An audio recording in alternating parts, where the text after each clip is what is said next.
And we are back with the fourth segment of the GSMC Sports Podcast presented by the GSMC Sports Network. And in this fourth segment, again, like I said, it's going to be a little bit of a longer fourth segment than usual. We're going to go ahead and we're going to look at the NBA power rankings going into this week. Now, there were obviously some games yesterday. There are going to be a lot of games tonight as well. I'll get to talking about those in a few minutes.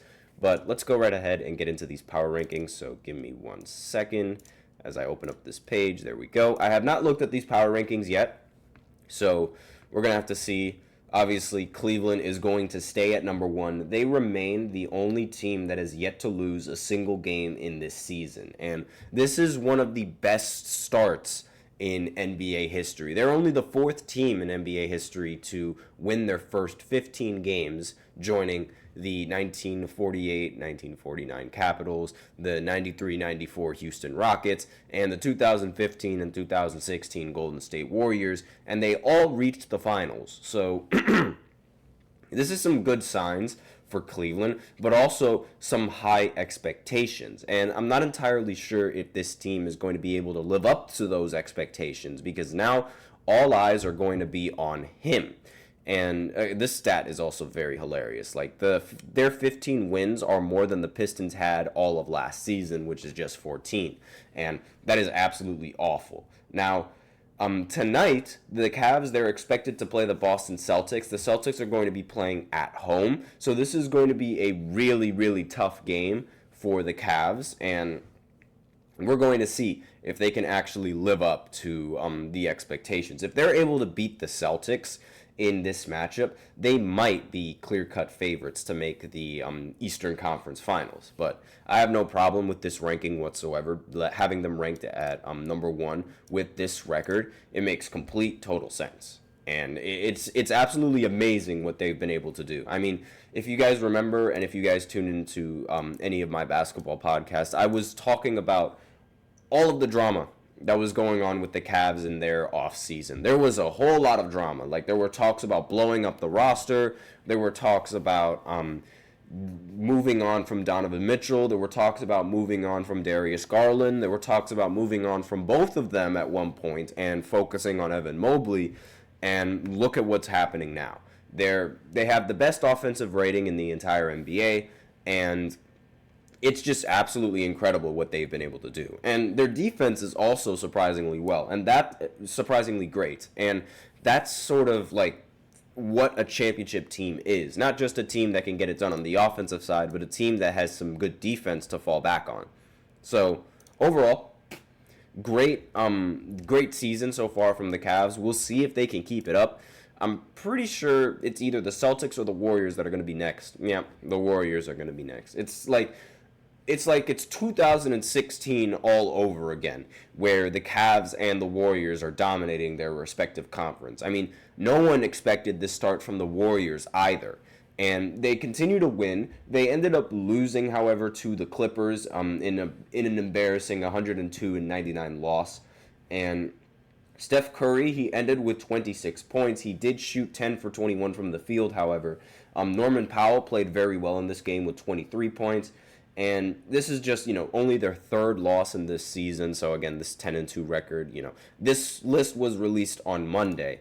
So, it's going to be a little bit inaccurate in terms of, teams that have ended up playing so far this week. But that's besides the point. Regardless, the next team on this list, OKC, probably the only team that I think should be ranked over the Golden State Warriors now. Despite losing Chet Holmgren, this team has still been, rather solid. I mean, again, solid. They did lose to the Dallas Mavericks, but they only lost 121-119. And think about it. They did not have a center in the starting lineup. Their starting lineup was SGA, Lou Dort, Jalen Williams, Isaiah Joe, and Aaron Wiggins. The tallest player in that lineup, in the starting lineup, was Shai Gilgeous-Alexander, who is the point guard for the Oklahoma City Thunder.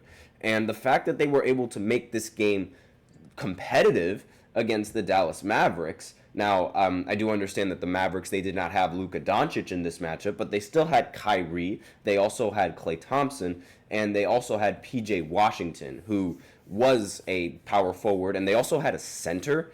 Washington had 27 and 17. Obviously, he was going to outboard a team that did not have a single center in the starting lineup. Now, Klay Thompson, he had an awful game in this matchup, going 1 for 11 and 1 for 8 from 3. I don't know what's going on with Klay Thompson, but he really might be, as everyone else likes to call it, he might be washed up. I mean, it's been an abysmal season for Klay Thompson. He's nowhere near the same three-point shooting threat that I once feared when he was on Golden State. Through the season, he's averaging solid numbers, 13 points per game. But again, this is far from the Klay Thompson that anyone remembers in this season. And he's shooting 35% from 3, drastically worse than what his 38% was last year.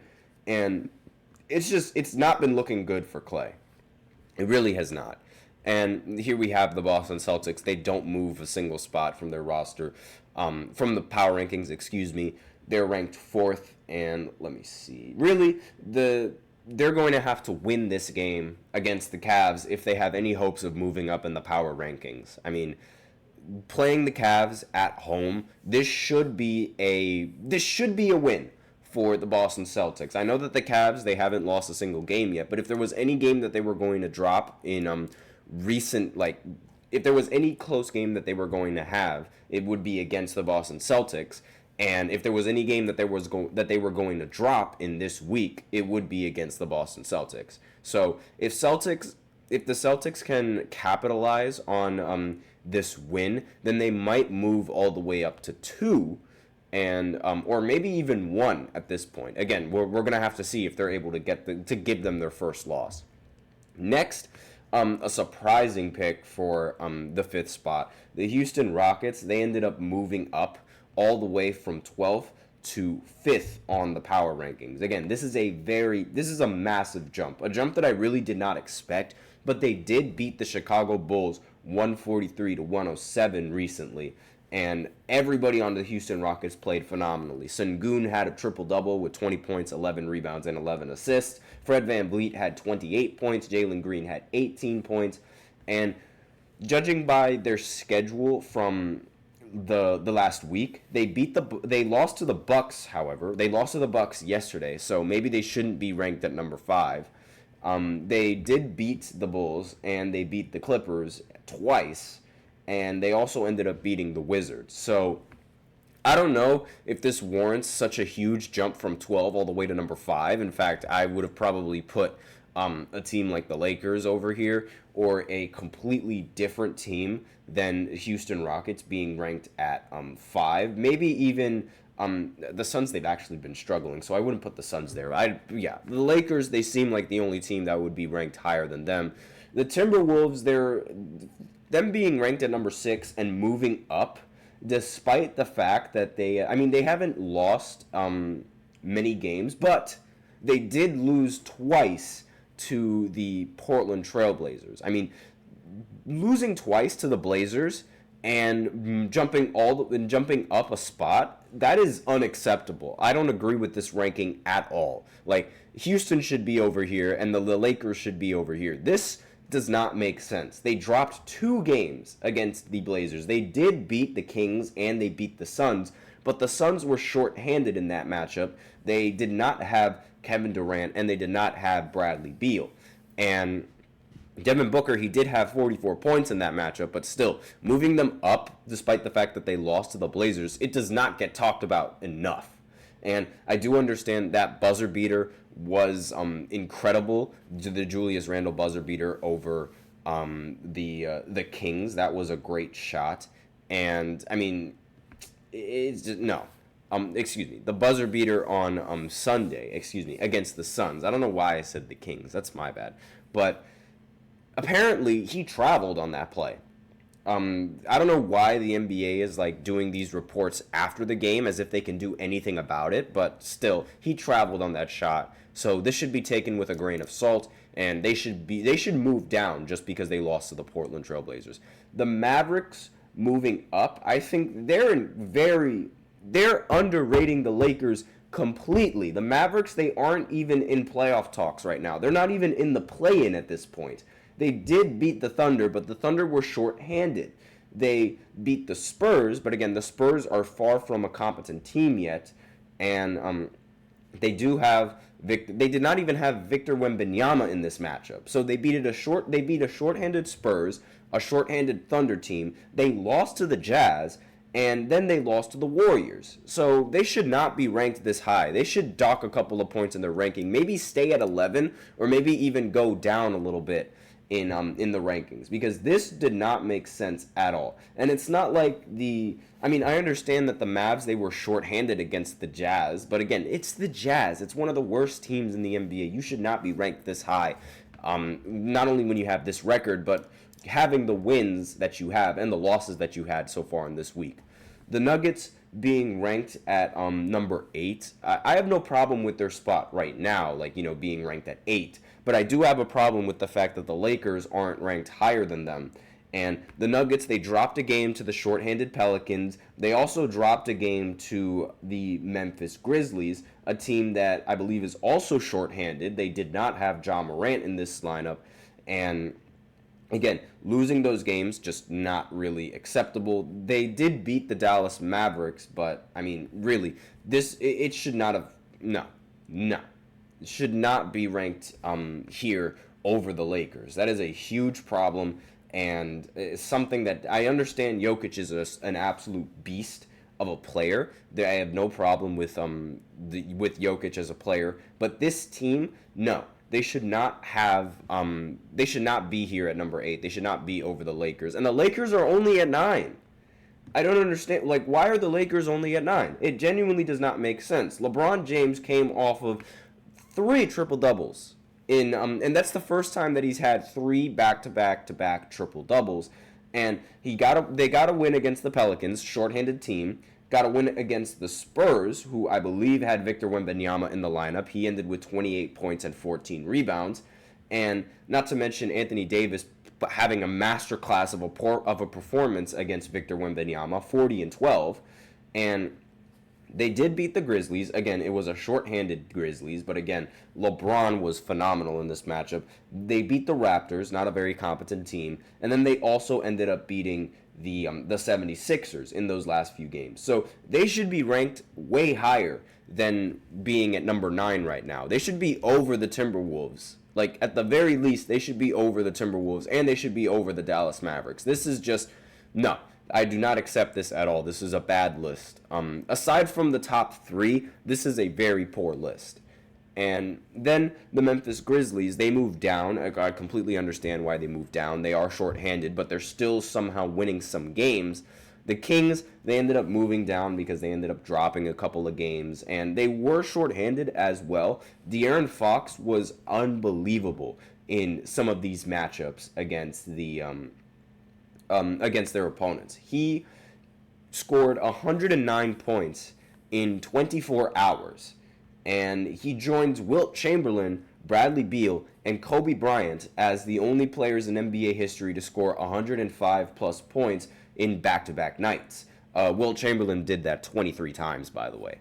But, it makes sense that these guys drop in the rankings. It doesn't make sense that the Timberwolves rise in the rankings at all. I don't know why they're rising in the rankings and why they're over the Lakers. It does not make sense. Phoenix dropping makes total sense. They do not have Kevin Durant, and they also did not have Bradley Beal in a couple of these matchups either. So them dropping to 12 makes total sense. The Knicks, they move up. It's a bit of a rocky start for the Knicks, but I don't mind them being ranked at number 13. The Orlando Magic, surprisingly, they haven't really seemed to struggle nearly as much as I thought they would without Paolo Banchero. And they're also one of the very few teams that are flawless in the in-season tournament games. More on that later.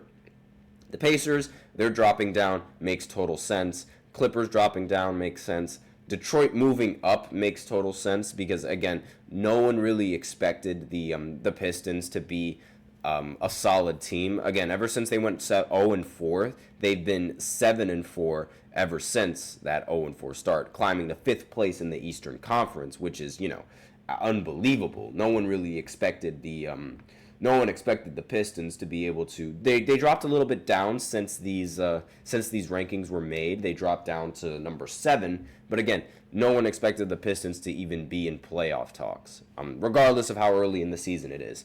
The Heat, they ended up moving down. I feel like they should end up be moved up a little bit because they did beat the 76ers with Joel Embiid. I wouldn't be surprised if the Sixers are the worst team in the entire NBA, and in these power rankings. The Spurs being moved up to 19 makes a little bit of sense. Hawks being at 20 makes perfect sense for them. Brooklyn moving down, that makes total sense. I don't expect much from Brooklyn in this season at all. Blazers moving up, they should move up because they ended up beating the Timberwolves twice on back-to-back nights. The Charlotte Hornets, they moved down a little bit. Again, a team that's not really that competitive. The Bulls, they definitely deserve to move down. The Bucks, they should not be here at number 25. They should be way lower. They should be here. The Bucks should be right here, without a doubt. The Wizards, they're great in the spot that they're in. The Jazz, they should move up a little bit. The Raptors, maybe move them up a little bit. Here is where I wouldn't be surprised if the 76ers should be here. I mean, they're over at 26. With Joel Embiid going up against the Heat, they played absolutely abysmal. I don't know what's been going on. Maybe it's the fact that Joel Embiid did not play enough games and completely forgot how to score. He ended the game with only 11 points on 5 for 11 shooting. And this is the first game in like 2,000 days where he didn't even attempt a free throw. So, awful stuff coming in from Joel Embiid. And it's just been awful. The season for the 76ers has been nothing but a disappointment. Same with the Milwaukee Bucks. They should be dead last, honestly, just off of expectations alone. Absolutely awful. And the Bucks, they did win against the Houston Rockets, as I mentioned before. It was a very close win that ended with a Damian Lillard game-winning drive. But, hindsight is 2020, and those teams are just terrible. Unbelievably terrible. But that's all that I have for this fourth segment. Again, it was a much longer segment than any of the other segments. So now we're going to go ahead and go into the fifth segment where I talk about the in-season tournament, the games that are important for the in-season tournament, the group play. They're going to end up happening tonight. And so I'm going to give some of my predictions for these games right after the short break. So be sure to stay tuned if you guys are interested.